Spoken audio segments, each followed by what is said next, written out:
So here's some basics and then off we'll go. The law of attraction is the powerful law that acknowledges the vibrational frequencies of all things, physical and not. And by not we mean things that you can't translate through your physical senses. You can't see it, hear it, smell it, taste it, touch it, but it's still there. The law of attraction manages all vibrational frequencies. It's the reason that when you tune your radio dial to a certain station, you hear what that station is broadcasting, because the broadcast frequency and the receiving frequency of your receiver are set at the same place. So you're that way with everything in the universe. Every person, every thought, every idea, every aspect of everything has a frequency. And when you focus into being and add emphasis to, sort of solidify a frequency. And when you do that, things that match that frequency then show up in your experience. It's the law of attraction. There's no law of assertion. No one can assert into your experience, but sometimes you think they are because you're giving them and what they think your attention. But it's your attention to them that is the attracting factor. They're not asserting anything into your experience. So when you finally get that, then you might want to start practicing what you're offering vibrationally. Recently, Esther got something from someone that she didn't really want to get from that person. And she didn't expect to get it from that person because she thought she had trained that person to be different than that.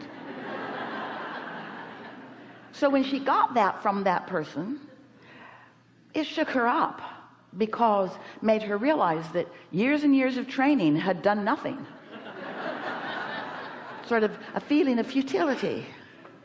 And then as she was in bed that night, she was thinking about it, and she wasn't really blameful toward that person as much as she was unhappy about how things had been going. And then a very clear thought in response to her finally very clear question came into her mind. And the thought was, hold the phone, wait a minute, there is no law of assertions, it's all attraction. So that means that person didn't assert anything into my experience, I attracted it. Oh crap. That again. Hey Abraham, I'm getting pretty tired of being responsible for each and everything that happens to me, and can't somebody else take responsibility for anything? Well, maybe they can, but it's not up to you to demand it, and every time you try you get out of whack.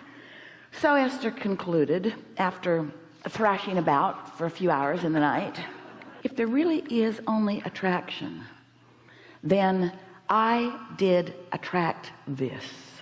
And then she realized that she was trying to control with her words while she was attracting something different. In other words, if I'm getting this, I must be expecting it. I must be expecting that.